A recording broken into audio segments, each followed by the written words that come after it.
Welcome to Chapter 12, where we'll explore decision-making and relevant information. In this chapter, we'll focus on how managers can use a structured decision process to pinpoint which information truly matters and which can be set aside. This approach helps managers make stronger, more effective choices, even when facing real-world constraints like limited time or resources. We'll take a journey from evaluating alternatives right through to taking decisive action, ensuring that every step is grounded in relevant data and thoughtful analysis. Let's dive into how this method empowers better decision-making in complex situations. The decision-making process is crucial for effective management, and it consists of 5 key steps. First, you need to identify the problem clearly. Understanding exactly what issue you're facing sets the foundation for the entire process. Next, you gather all relevant information. This enables you to make informed choices rather than relying on assumptions. The third step is to choose among the alternatives you've identified. This involves evaluating the pros and cons of each option to select the best course of action. After deciding, the fourth step is to implement that decision effectively, putting your plan into action. Finally, it's important to evaluate the outcome to see if the decision solved the problem or if adjustments are necessary. This 5-step process helps ensure decisions are thoughtful, informed, and results-driven. When approaching a decision, the first crucial step is to clearly define the problem the manager is facing. Without understanding the core issue, it's difficult to move forward effectively. Next, it's important to clarify the decision objective. This means knowing exactly what outcome we're aiming for and identifying the realistic alternatives available. Not every option may be viable, so focusing on those that can actually be chosen is key. Additionally, we must recognize the uncertainties involved. These could relate to costs, demand fluctuations, timing constraints, or capacity limits.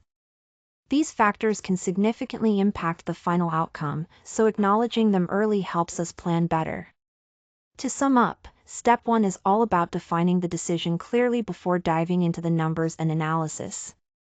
This foundation ensures that all relevant information is used appropriately in making the best choice.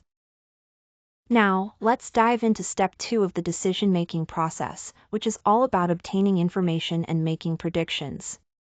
The first thing we need to do is gather the information that actually influences our choice. This means focusing on factors that change depending on the alternatives we're considering.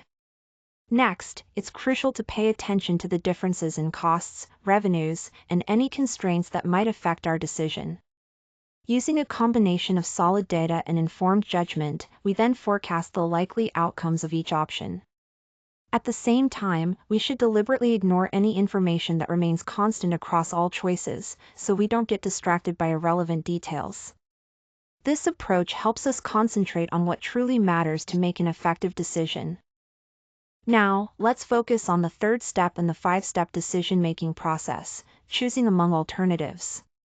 When making this choice, it's important to select the option that best advances the overall objective, considering only the relevant costs, revenues, and strategic effects. We should carefully compare the expected benefits and drawbacks of each option. It's key to ignore sunk costs and any information that won't change, as they don't impact the decision. Ultimately, the decision should be based on which alternative has the strongest overall impact on both profit and the company's strategic goals. This approach ensures we make the most informed and effective choice. Once a decision is made, its value depends entirely on how well it is executed. This means we need to move beyond just choosing an option and turn that decision into specific, actionable steps. It's essential to clearly assign responsibilities, set timelines, and allocate the necessary resources to ensure the plan progresses smoothly. Communication plays a critical role here. Everyone affected by the decision must understand exactly what changes are coming, why those changes matter, and what their role will be in making it successful. As the plan unfolds, we must closely track execution and monitor early results. This allows managers to quickly identify any deviations and take corrective actions to keep everything aligned with the intended outcome. Implementation is really where the decision is brought to life and its impact is realized. Now, let's focus on the crucial step of evaluating the outcome.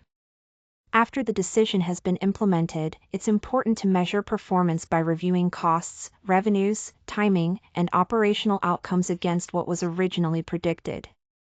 This helps us analyze any variances and understand whether the differences arose from poor assumptions, execution challenges, or changes in external conditions.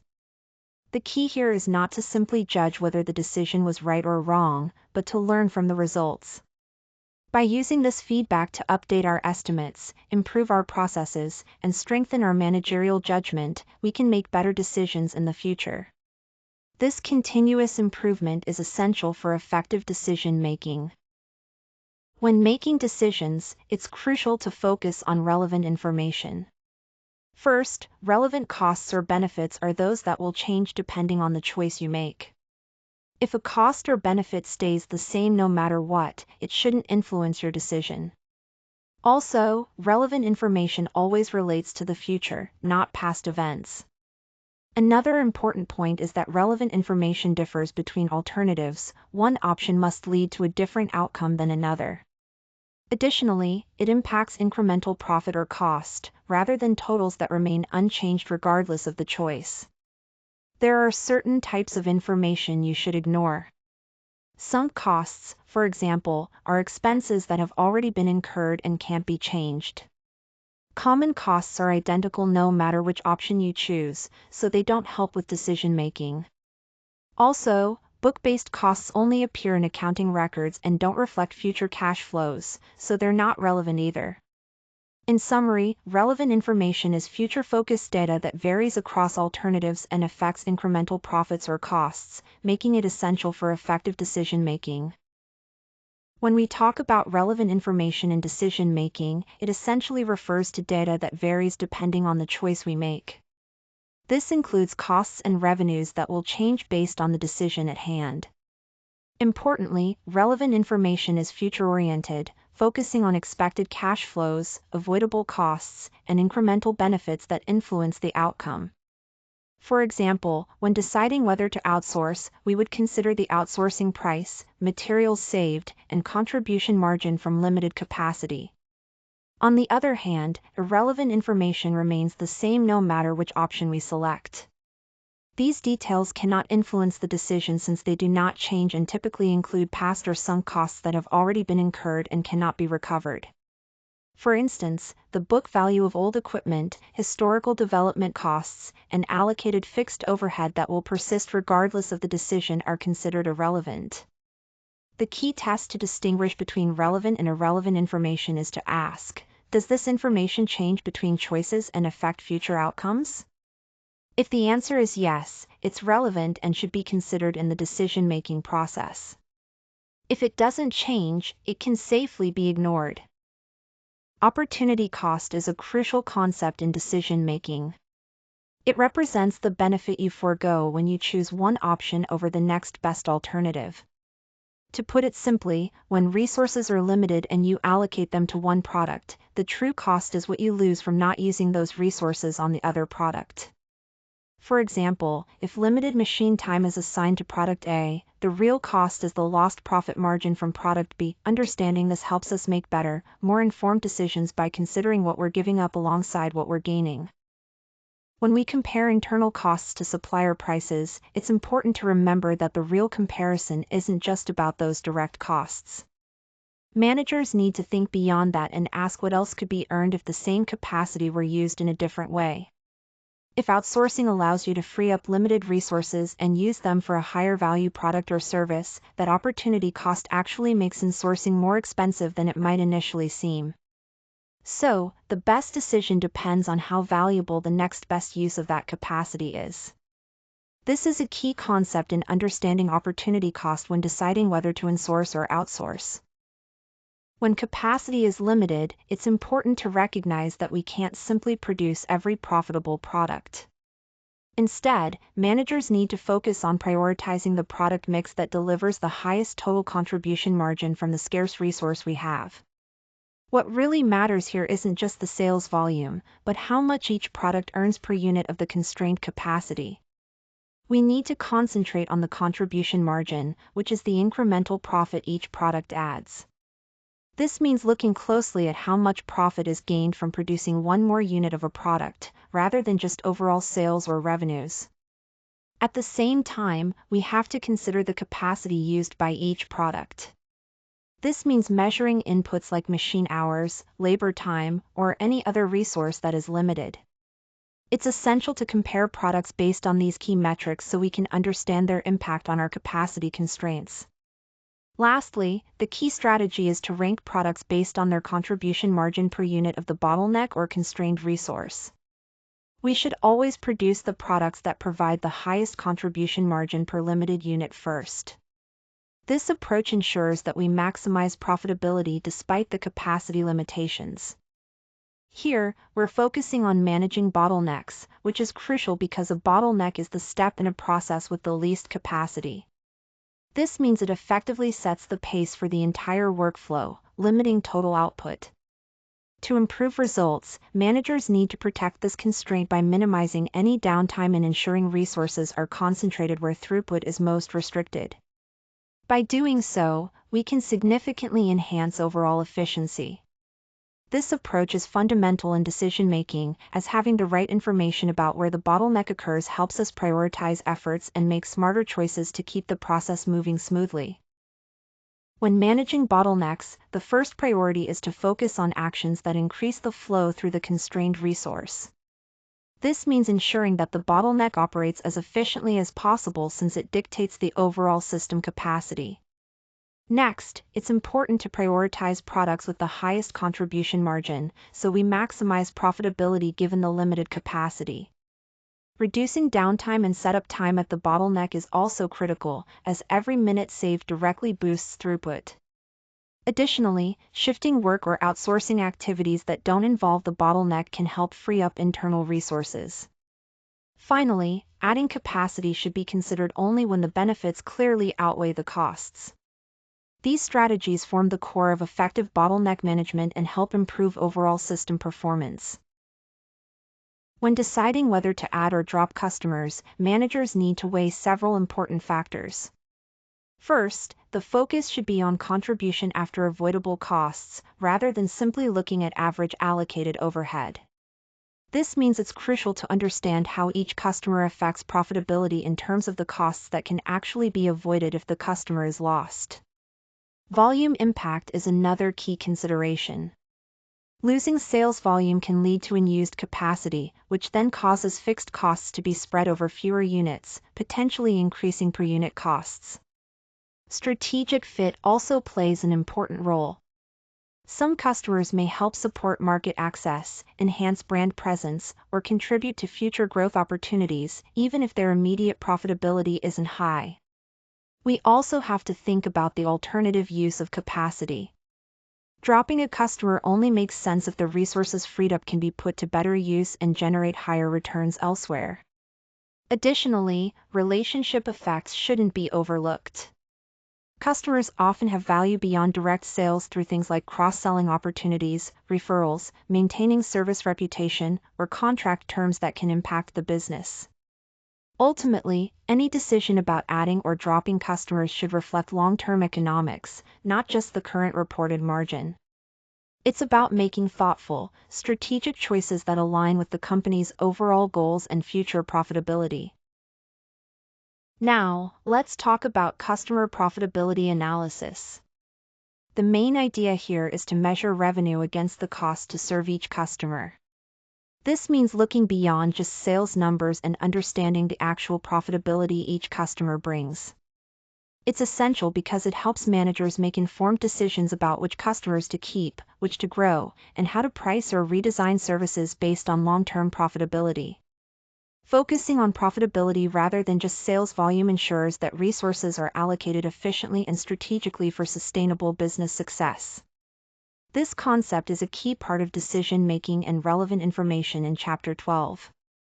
When deciding to add a business unit, the key consideration is whether its expected contribution margin and strategic value are greater than the incremental resources it will require.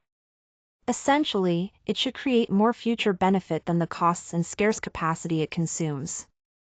On the other hand, dropping a business unit makes sense when the lost revenues are smaller than the costs avoided, and the resources freed up can be used more profitably elsewhere.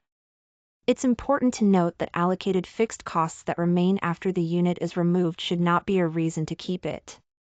This decision isn't about whether the unit looks weak in isolation, but whether removing it improves overall company performance by affecting future revenues, avoidable costs, capacity use, and strategic fit. When making replacement decisions, it's important to remember that book value should not influence the choice. Book value represents a past cost that has already been incurred, which means it's a sunk cost. Since this cost cannot be changed whether we keep or replace the equipment, it doesn't differ between alternatives.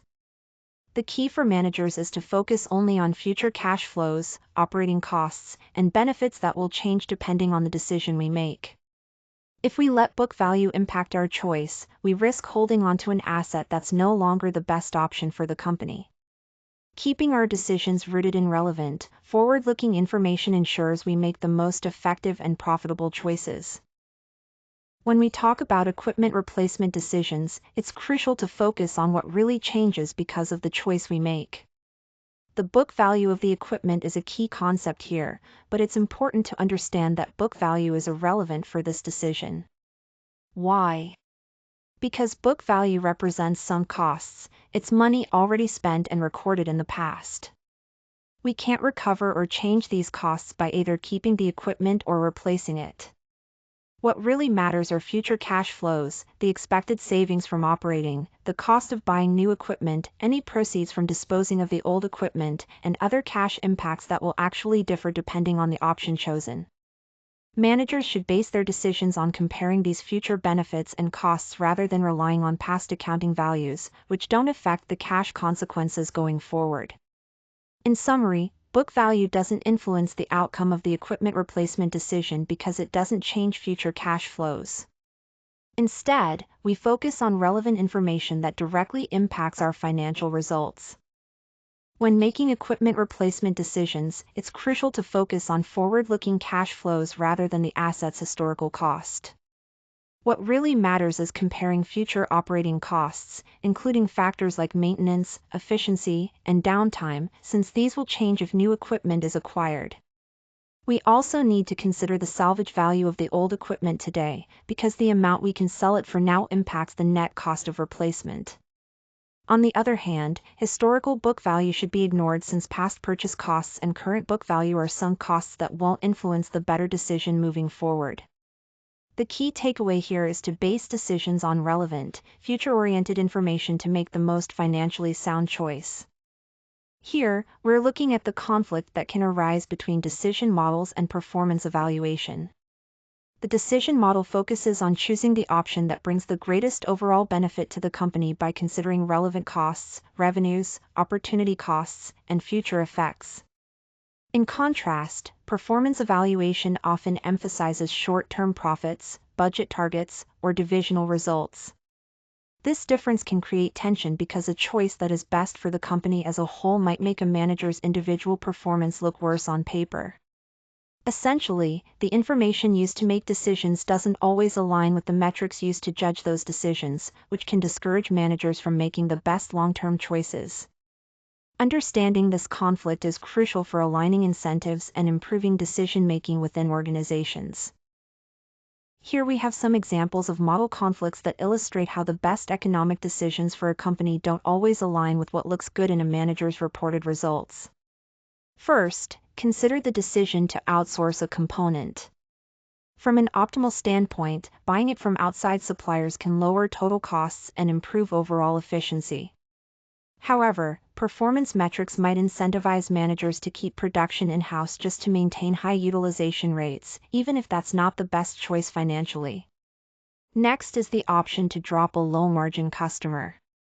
Economically, it makes sense to walk away from unprofitable volume to improve overall profitability. But metrics may push managers to focus on keeping sales high and preserving market share, which can lead to holding on to customers who actually hurt the bottom line.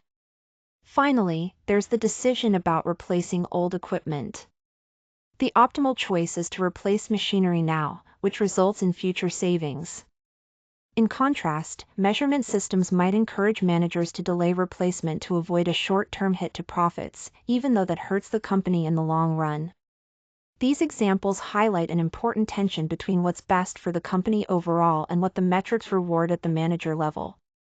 Understanding these conflicts helps us design better performance measures and decision-making processes. Our alignment goal is to ensure that the measure of success truly reflects the economics behind our decisions. This means using consistent metrics that are meaningful and relevant. When evaluating managers, it's crucial to focus on measures that capture relevant revenues, relevant costs, and opportunity costs, not just traditional accounting numbers that may no longer apply.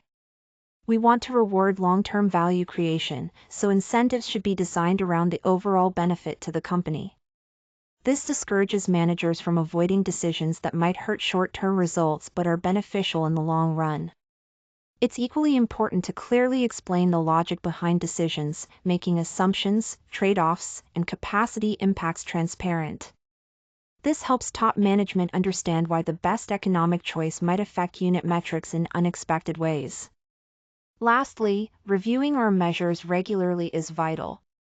As strategies, constraints, and responsibilities evolve, our evaluation systems need to be updated to ensure they continue to encourage better decision-making. When decision models align with relevant information, managers act effectively, but if performance metrics reward different outcomes, behavior can break down. This chapter is all about resolving those conflicts to promote smarter, more aligned decisions. In this chapter summary, we'll focus on the key takeaways that guide effective decision-making using relevant information. First, it's important to follow a 5-step decision process, starting from identifying the problem all the way to evaluating the outcome.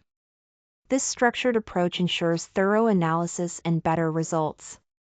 Next, when analyzing decisions, we must focus only on relevant costs and revenues. That means ignoring any past costs or amounts that won't change based on the decision at hand. This helps avoid confusion and keeps the focus on what truly matters. Opportunity cost is another crucial concept, especially when comparing options like insourcing versus outsourcing or resource allocation choices. It represents the benefits we give up when choosing one option over another. When there are capacity constraints, it's vital to prioritize products that yield the highest return on limited resources. This ensures we maximize profitability despite having scarce resources. Additionally, managing bottlenecks and evaluating decisions from the perspective of avoidable effects on profit is key for both customer and business unit decisions. Finally, remember that book value shouldn't influence replacement decisions. Instead, decision models should align closely with performance evaluation to promote the right choices. Together, these points form the foundation for making sound decisions based on relevant financial information.